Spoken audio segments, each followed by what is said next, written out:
All right. Welcome everyone to, I guess what officially amounts to my first YouTube live stream. My name is Taylor Wyndham, as always on this channel. Today, as you can see from the thumbnail, if it's popped up, one of the things I want to talk about, I got a few things I want to kind of get out and maybe vomit onto onto this platform today and see how you take it and see where it goes.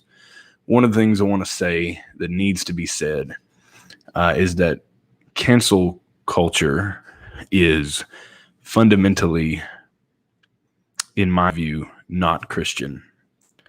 There is a very strong case to be made that canceling cancel culture and abolishing the idea that the freedom of thoughts and the freedom of ideas should be suppressed.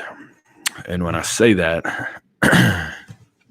we live, as everyone is probably familiar, if you're on YouTube as you are now watching this, we live in a land and an environment where the right to freedom of speech and the right to conduct yourself as you deem acceptable or deem appropriate is now impinged upon and is not viewed as a virtuous thing.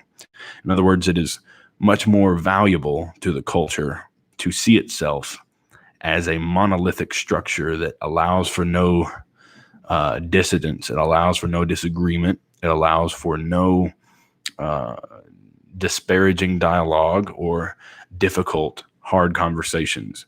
They have now been all but abolished. They have now been viewed as unacceptable.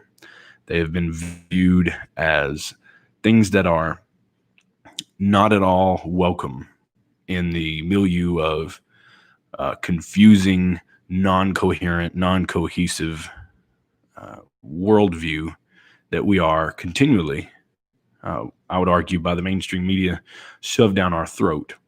And I put the cancel culture on this thumbnail because as Christians, I think if we are part of this, if we are engaging in canceling, quote unquote, canceling cancel culture, then we need to stop. We have no justification. We have no basis. We see Paul on Mars Hill in Acts 17 dialoguing with the pagan philosophers, dialoguing with people who fundamentally disagreed with him. And that was okay. It is okay to have a dialogue. It is okay to have a disagreeable conversation. I'll use an example, and this is kind of what stemmed this conversation and kind of brought it about. I had a conversation with Jacob last night in the break room. We were talking, and one of my friends, I consider her a friend, won't say names on here, walked in. She is of a different philosophical and religious background. She's of a different philosophical or religious or even moralistic maybe framework, potentially. She kind of identifies herself as a hard agnostic or a soft atheist. She doesn't know whether God exists. She thinks not, that a personal God exists or a personal deity is real. She believes that if there is anything out there, it's a force, not a personal deity or a personal being. So she walks in and we proceed to have this conversation that somewhat stems around, I guess you could say, cancel culture. And it stems around the idea that we as believers, and I was trying to enumerate this and elaborate this for her because it seems to me that she's been disaffected by a lot of people who call themselves Christians and who have Christian ideals and Christian values, supposedly, that are very disparaging and unwelcome to her disagreements and her views that are not popular because they are not Christian in morals. They're not Christian in philosophy at all. And so we started talking, and one of the things that came to light in the discussion is how we need to handle ourselves as Christians. And I was ready and forthcoming to admit that there are issues that we have had as Christians in the church that we need to own up to. We need to not cover our warts. We need to not cover issues that we have. Say, for example, the Crusades, morally reprehensible. The idea that there is compulsion in religion is something that we brought up. The idea that there is something fundamental about Christianity that allows us to justify forcing other people to view the world in the way that we do, view the world and see the world in the way that we do.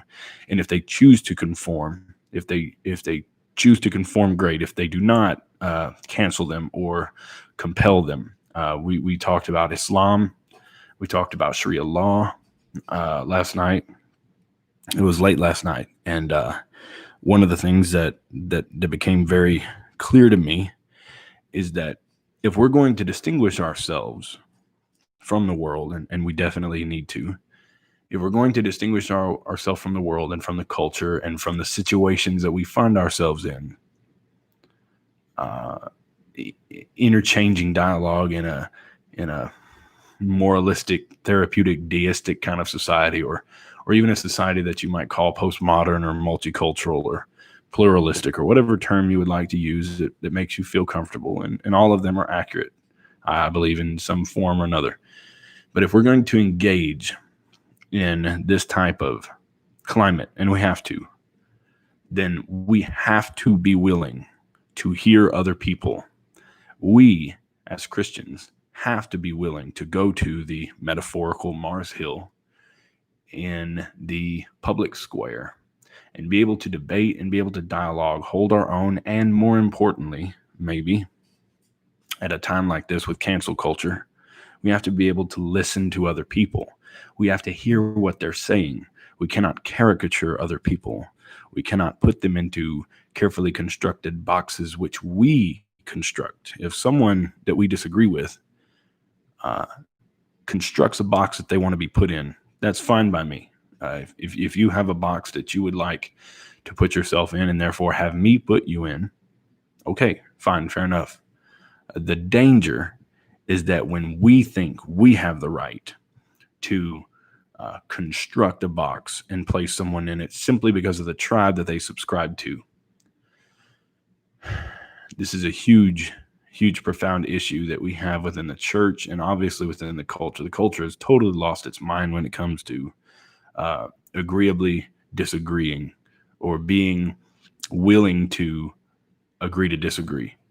That the culture has thrown that out. Cancel culture has, just like the mob that we see literally on the streets, there is now an intellectual mob that allows for no dissenting voice. And like I said at the beginning of this, it allows for no view that is somehow contrary or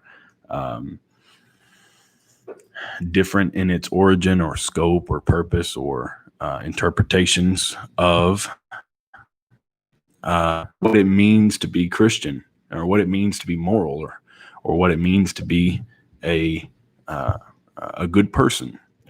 You know, I fundamentally disagreed with a lot of the things that she said last night, and she knows that. I told her that.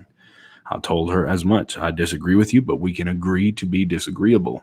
Or rather, said that wrong. We can disagreeably and disagree, rather, and do so in an agreeable manner. And I think that's super, super important.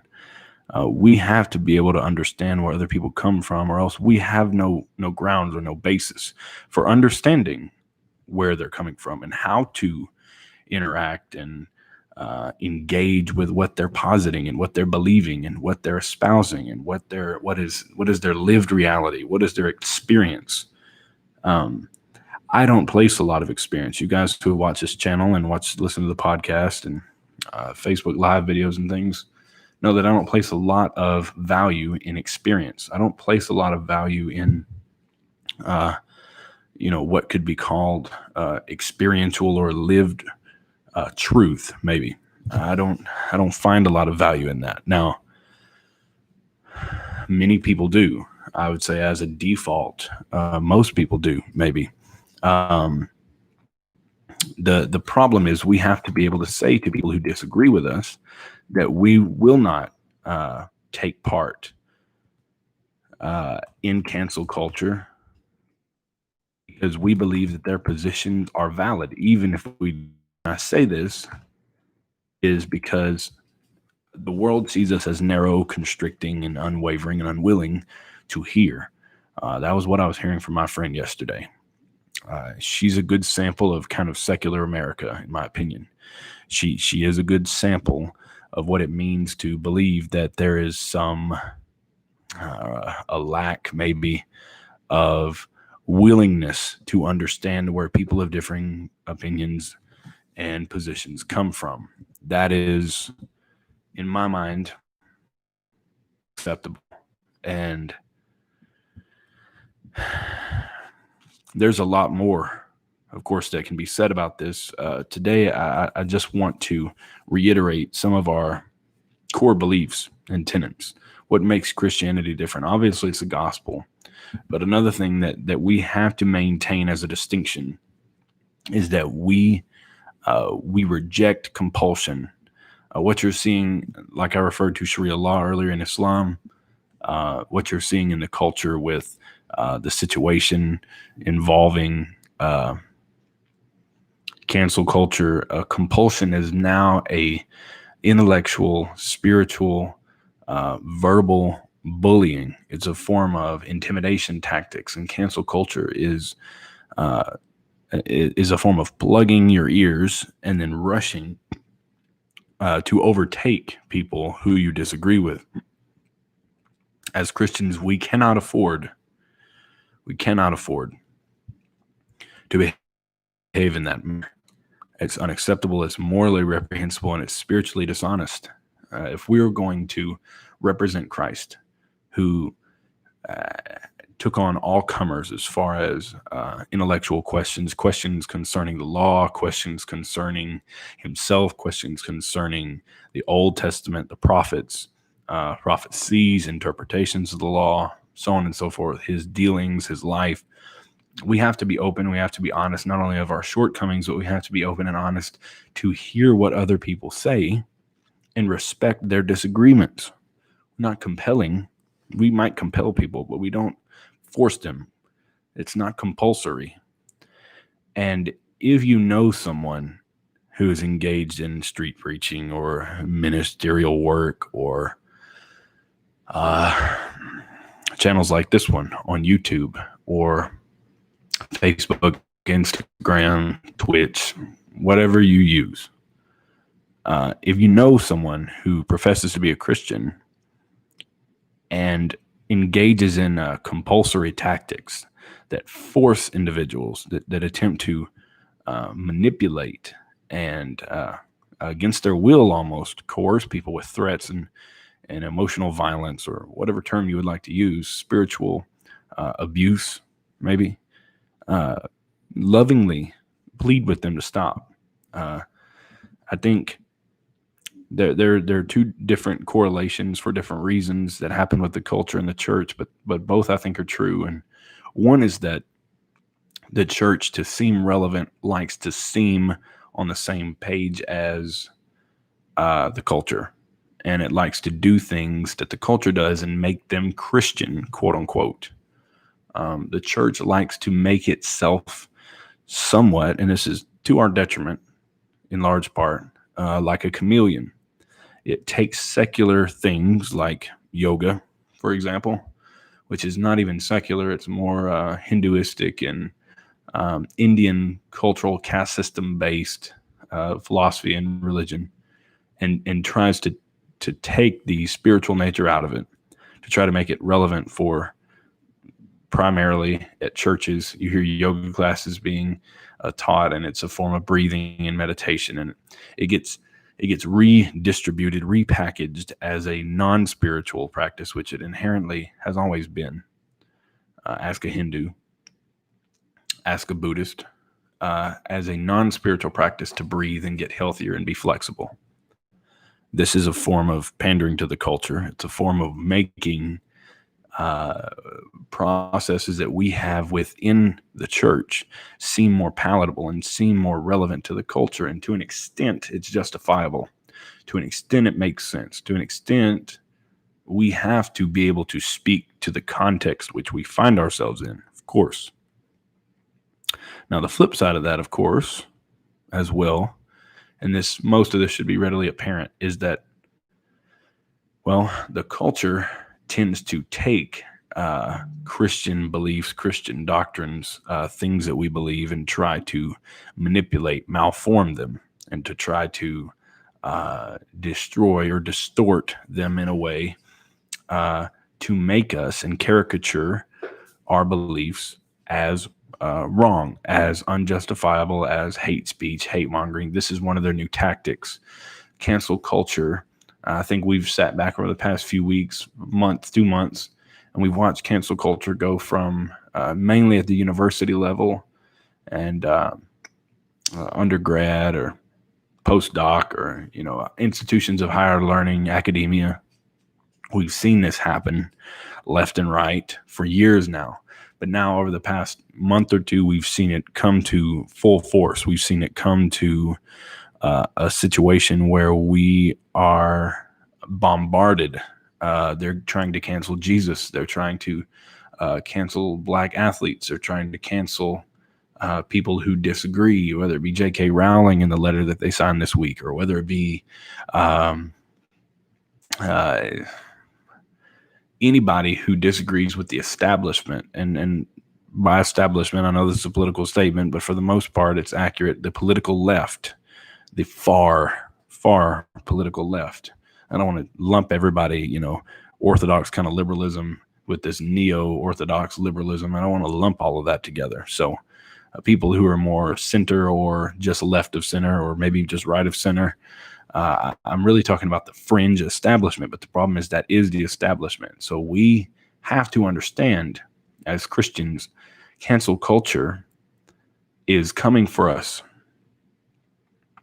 It's coming for our message.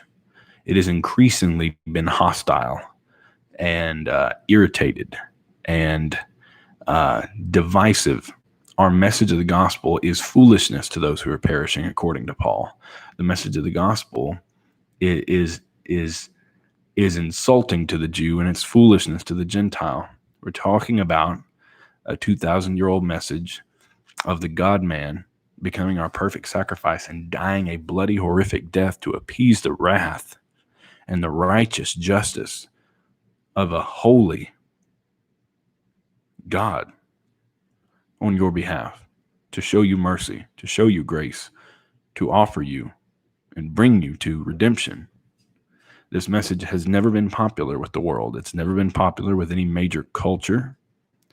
Christianity for a time was enjoined as the major religion in the Roman Empire, and then of course it became the major predominant religion until fairly recently. Maybe you could argue still is within America. The issue here is that when we're talking about how it behaves and how it looks and how it acts, one of our problems is that we don't oftentimes think that Christianity is going to be persecuted. We don't think that Christianity is going to be maligned or made a mockery of. We don't see it. We see it at the institutions. We see it in the culture and the media. Don Lemon and his statements he made this week about Jesus admittedly being not perfect while he was on this earth, which is blasphemy, heresy, rank and file blasphemy, should be canceled. But see, cancel culture, of course, only works one way, and that more than a political statement, cancel culture is meant to only work towards those that it is deemed to be attacking. So a different way to put that is the cancel culture we're seeing is only meant to be canceling those who were already deemed unacceptable. Now, there are exceptions to this rule, like with all rules, but there is an increasing call for anybody who has any, quote, intolerant position, voice, view, theology to be seen as unacceptable, and they must be tossed to the curb. They must be seen as the bigot and the hate monger that they are, spreading their malicious, malevolent, discontenting views and theology and philosophy, or just in life in general. Their morals have to be cast out, because we cannot allow that to happen. That's the cancel culture we're seeing, and this video in part is to serve as a dire warning to the church. Anybody who watches this, or anybody who hears about it, gets redistributed, I would love to talk to you in person. If you see me, or you know me, or you want to send me a message on social media. The problem is, and let's talk about social media. The problem is social media has now become, whether you like it or not, social media has now become the predominant kind of public square, if you will. Social media has become the predominant social arena where men and women of all stripes, brands, philosophies, religions, where all men and women have a voice. You don't have to pay to have a voice. You're able to say and spit any sort of discontent that you are, or your belief. You're able to say it. But the problem is, social media is where, maybe a way to say this would be that reference I had from Acts 17, Mars Hill, where Paul goes and talks to the Stoic philosophers and the Greek philosophers, and they're up there arguing constantly all day. And he says, you've got a statue to unknown God, but I'm telling you that I know him, and I'm here to represent him, and you ought to believe on him and be saved. Of course, that was a gospel message, but it was definitely a hostile environment that was not necessarily kind or gracious or open to his message. And so social media has now become Mars Hill. Social media has now become the public square. We don't really have public square, because social media and technology have largely divided people, separated them, and now we've got quarantine going on, and potentially could have it again as I sit and record this on, let's see, today is July 12th. So as I'm recording this, there are talks in the state of Texas, where I'm currently at, about maybe another shutdown, just like we had back in March. And social media is an important tool. It's a valuable tool. I'm using it right now to get this message out. But it is a tool that we have to see it for what it is, which is, it is a public discourse. It is the public arena. It is where ideas are fleshed out, where they're defended, where they're attacked, where they're upheld or abandoned. And so social media is where the war of words goes on. And that's why I find it more useful to have a dialogue, especially with people who disagree with me, than to just simply post, 280 characters on Twitter, or a Facebook post, or share my friend last night.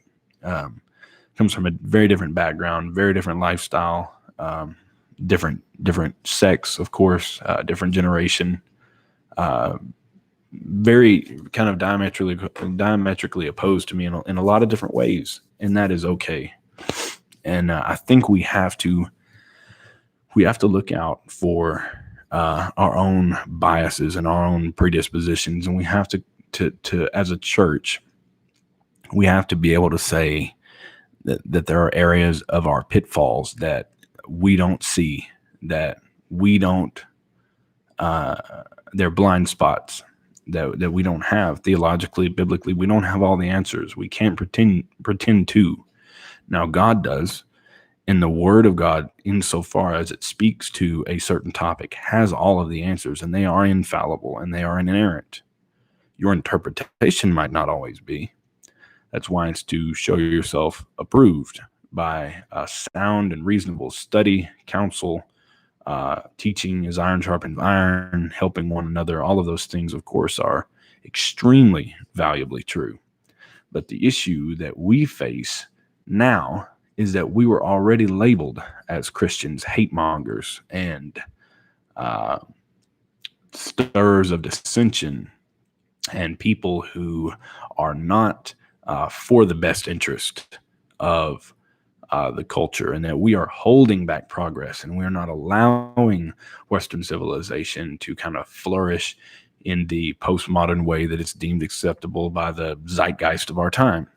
And that issue is something that we have to speak to. Too many of us don't listen. Too many of us don't care what is being talked about. We only, want to promote a certain, more times than not, it's political more than it is religious, but both of them are the appropriate way that will allow for open, honest dialogue.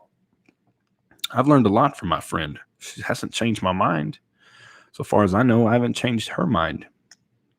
Last night we talked about the origin of the universe and the idea of where absolute moral values come from. And she disagrees, but she understands find them unlivable. And we need to talk about those things. If you're open to talk about them, let's talk about them. Let's have honest discussion where I can discover more about you and discover more about what you believe. I've been guilty of this too many times, ladies and gentlemen. And take it from me, somebody who's inflamed a lot of people and irritated a lot of people, both inside of the church and outside of the church. And I'm by no means famous, but the people I've come into contact with, they generally very much appreciate me. Find me somewhat anomalous, dogmatic, stubborn, unwavering, and many more negative descriptors and adjectives, or they find me absolutely off-putting and intolerable, maybe is the right word. And I've instigated more than I ought to have, and I've stirred up a lot of bees' nests and hornets' nests, and I've caught a lot of flack for a lot of things. And I say that because, take it from me, you, as my dad always says, you can catch more flies with honey than you can with crap. And this is a situation where we need to not pander to the culture, and we don't need to give in. We have one message. It's going to be offensive. It's called the gospel. It's the only show in town. It's God's plan A. Like I told Jacob last night, it's God's plan A, and we have no plan B. We cannot take one step to the right or left, front or back, up or down from the gospel. It is the only message we have to give. We must give it. We must not deviate. We must not linger away from it. We must not subjugate it or supplant it with anything. The way that you do that in a winsome way, I'm no Ravi Zacharias. Of course I'm not. I don't have that level of mercy. I don't have that level of grace, although I ought to, and I wish I did. But I can tell you the way that you do that, the way that you make friends who are interfaith or of different faiths or different philosophies or totally radical people, is that you hear what they have to say and you fall back on the sovereign grace and mercy of God, the Holy Spirit, by the power of the message proclaimed, the life, death, burial, resurrection of Jesus Christ, and the sovereign ordination and plan of God the Father. And you fall back on that and you know, hey, I will befriend them. I will love them. I will show them Christ. I will teach them the message. I'll be unwavering. I won't give in. I won't bow down, but I'll do it in a winsome way. I'll do it with gentleness and respect, as 1 Peter 3:15 says. I'll do it in a way that is Christ honoring, not Christ exalting. Remember, his harshest responses were for self-righteous people, the Pharisees in this case, and that context is important. But the idea of the spirit of the Pharisee is very much alive, and most of the time it's in religious institutions. It's not always, but most of the time it is. So remember to be gracious to people who are lost. Remember to be gracious to people who don't know Christ, that they don't have a moral framework with which to interact and engage with you the same way that you do with them. And if they do, they're borrowing from yours, most likely. That's your worldview. Those are your moral, objective, absolute standards. And so we just have to be aware of our surroundings. We have to engage with people. It's going to look ugly. It's going to be dirty. You're going to hear a lot of things you don't want to entertain and you don't want to hear, and you don't have to believe. But listen, please, for the love of their soul, for the love of Christ, for the love of the gospel, for the love of the church, love of your brothers and sisters who you represent, who I represent, please listen to your lost neighbors and your lost coworkers. Please listen to people who desperately need the gospel, and they desperately need you to listen to them. They need you. They need what you have to offer. Now, please don't hear me say that they need you, that you're the solution to their problem and you'll save their soul. Far be it for me to say that. Of course you're not. It's only Christ. But they do need you to be Christ to them. They do need you to have that gentleness and that grace and that peace and that comfort and that love and that forgiveness. They do need you to have that truth and that justice and that righteousness and that holiness. They need both of those. That they need you to represent him to a dying world so that he is made manifest in the church. Oh God, they need him. And they need to see him in you. And if you're not doing that, what are you doing? And if that's not the message, Christ and him crucified, if that's not what you preach and that's not what you live, what are you doing? What message is worth sharing if it's not that one? Who are you? How are people seeing Christ in you? Are you part of the cancel culture of people who disagree with you? Or are you willing to cancel culture and put Christ and his mercy, forgiveness, understanding, his goodness, his grace, his willingness to talk to people who are outright rebels? Let me just remind you before we close. He was a sinless Son of God. He still is.